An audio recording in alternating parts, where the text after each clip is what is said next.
so we plan on having many more of these. So look for some free lunches in the future, as well as learning about our enterprise products. Today we are lucky to have Elizabeth May, the Fortify product manager. She'll be speaking on Fortify on Demand. And I'm going to pass the mic over to her to get started.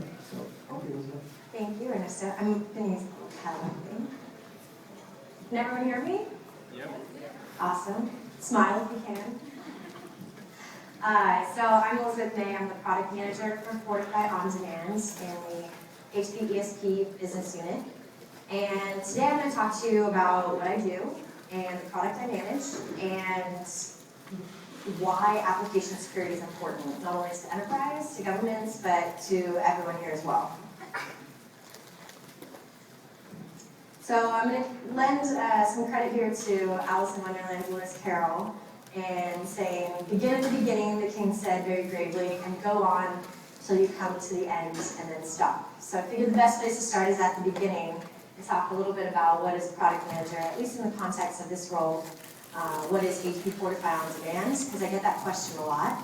And give you a little movie clip of some real-life security issues, break down the issues with a summary, judge what the impact is of having a good application security program in place, and what it looks like when you don't, and how to get started, which is another big question I get.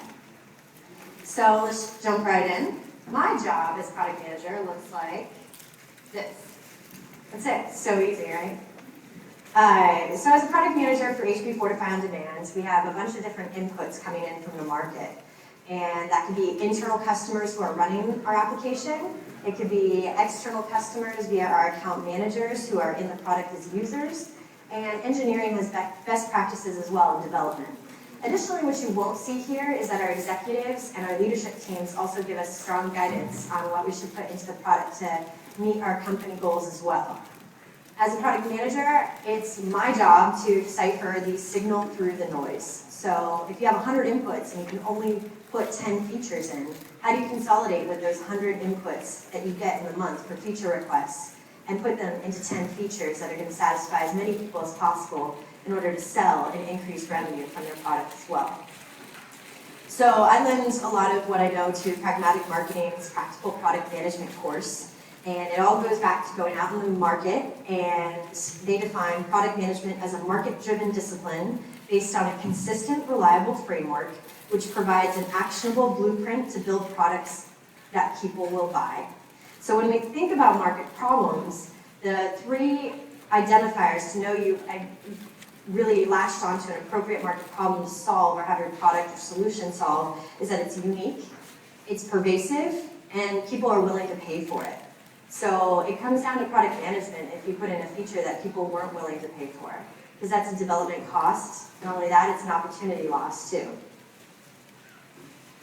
And we do all of this by validating these inputs through surveying and asking our customers what they want. So that's what my job is. Now let me show you a little bit more about what my job feels like in a real life example.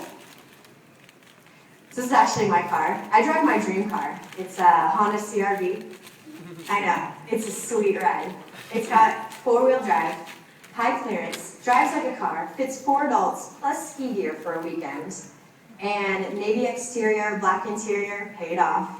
Yeah, I love my car. I couldn't love it anymore for Bay Area. If it was maybe a hybrid, that'd probably be the only thing better. But in knowing and loving something, you do start to notice its flaws over time, right? So imagine this. We'll look at these examples here. And this actually happens every weekend, but I primarily put this example in because it specifically happened this weekend. Imagine you're at Costco. Everyone's been to Costco, right? Any grocery store. You're taking your cart, you're returning back in the parking lot to your vehicle, and you motion to your passenger, who you conned into helping you, that, hey, I just unlocked the trunk, it's open, go ahead and open it.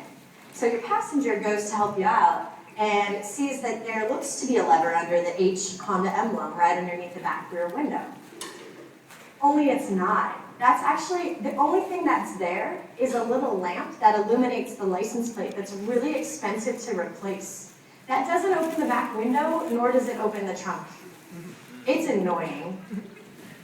A second example is once you've actually packed all your groceries in, I'm driving my passenger home, and this happens every single passenger in my car, even when I'm the passenger in my car. For example 2, let's see a show of hands. How many people think this door is locked? How many people think it's unlocked? It's absolutely not clear, and this is how the car defaults when I put it in a park to drop someone off. This is a locked door, and there is no indicator that it's locked, and every single time I see this. And then windows are going down, and it's really funny now, and every time it happens, I just automatically press the door unlock button.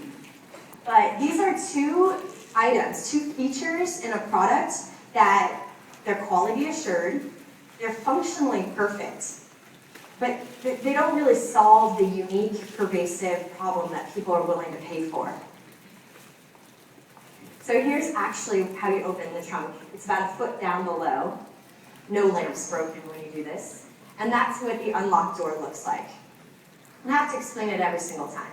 So anything that's for a product that's created a feature in isolation of what the market will actually pay for, even if it tests perfect in QA, even if it functions exactly as it should based on the requirements, if it doesn't fit the actual user's experience and it doesn't generate revenue, it's not a product feature worth building.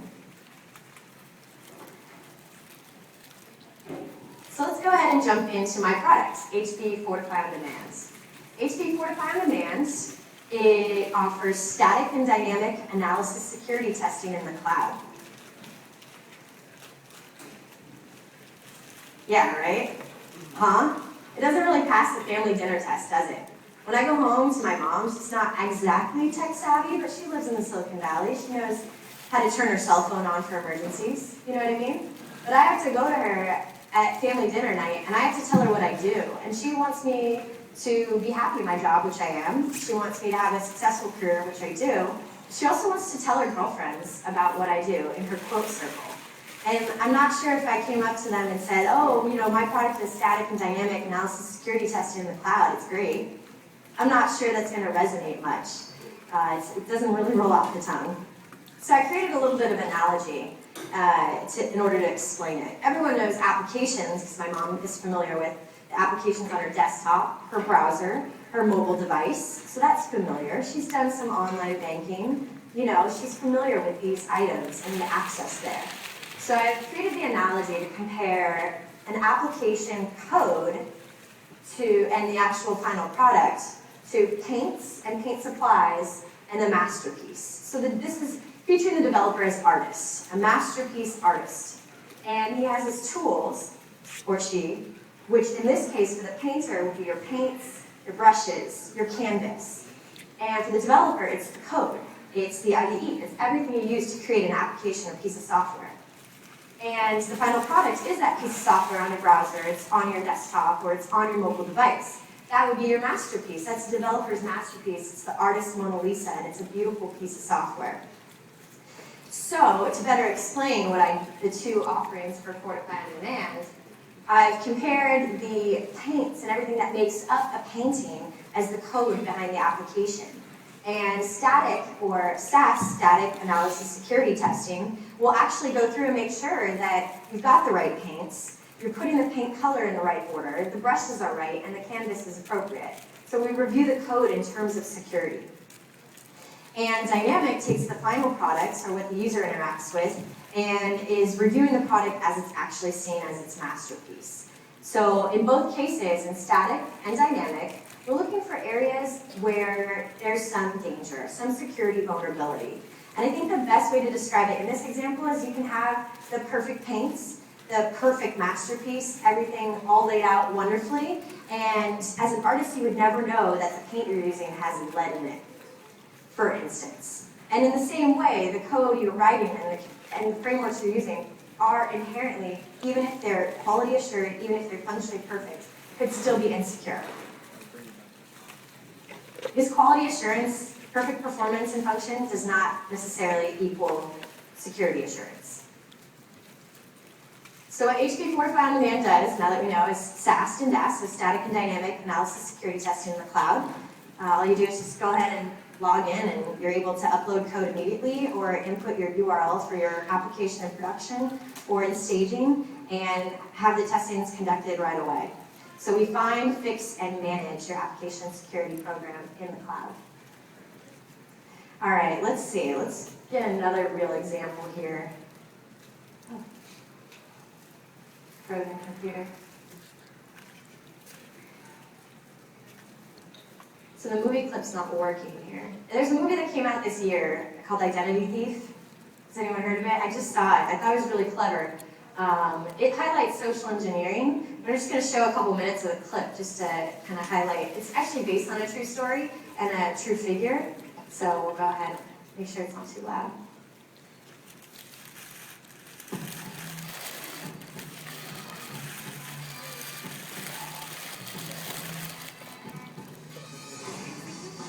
This is loud as I can make it. You don't pay your bills. I pay my bills. Swipe it one more time. Nothing wrong with that card. Bradley, go get it. Sandy. Sandy? Es un nombre de una mujer. Yo, Sandy, mi nombre es Sandy. I bet that was hurtful, wasn't it? Hurtful.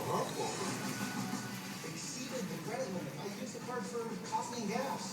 Florida. Great deal on water sports. Never heard of it. I'm in Colorado. We don't have beaches.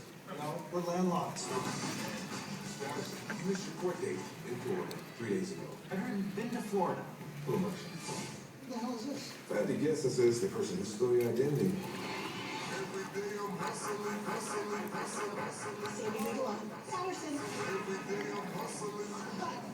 Your receipt. You know what? Keep the card. It's done.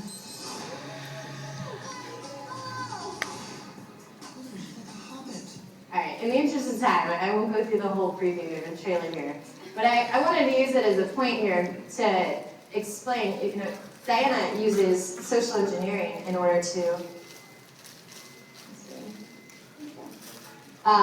obtain Sandy Bigelow Patterson's personal and private information, replicate credit cards, go to town on it.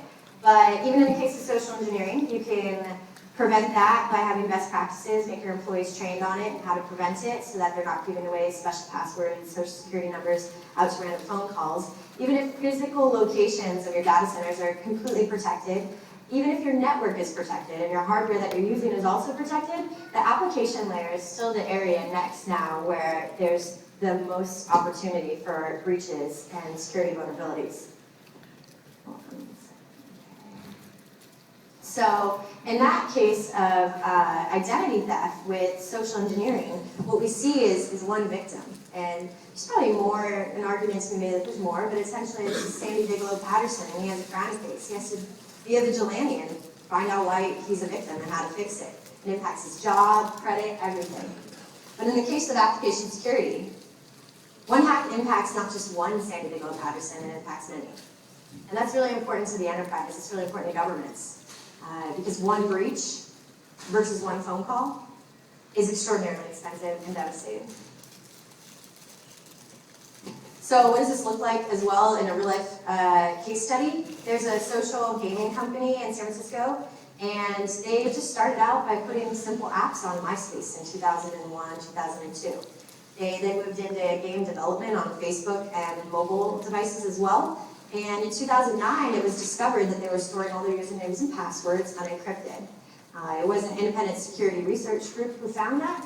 However, it didn't prevent them from going through a case with the SEC and costing them $250,000 settlement, as well as now this 10-year-old simple startup who makes simple games on Facebook is now having to be responsible for 20 years of independent security audits from here on out. It's pretty devastating. It could have been easily prevented with a cheap, easily accessible security scan. That could have easily been identified, no problem. So with that, I actually encourage everyone to see how easy it is. We have a product of Fortify on Demand. It's fortifymyapp.com, and you get to actually see some simple scans and upload some code and actually get the true user experience and start looking at where vulnerabilities can be. We have a sample application on our site. It's a Java application. You actually start to see some information about location and file name on SQL injection errors and cross-site scripting. I can do it. It's easy enough for me from my ad operations background, which is great, and everyone else should be a member and check it out. So you go to fortifymyapp.com, register, and start scanning. Says we gotta cut the card, you don't pay your bills. All right. All right, so like the quote says, we began at the beginning and we went on till the end. So I'll stop now. And if there's any Q&A, happy to take any questions pending the Voice of the Workforce agenda. I should have brought chocolate. Yeah, question? Is Fortify designed for enterprises, or is it something that any old person can use with very small scale projects? It's designed for enterprises. However, Fortify My App gives the user experience to anyone for free. Because every developer should know. Security should be a part of every development and software development lifecycle process. And maybe our buyers are enterprise level. Our users are all across the map.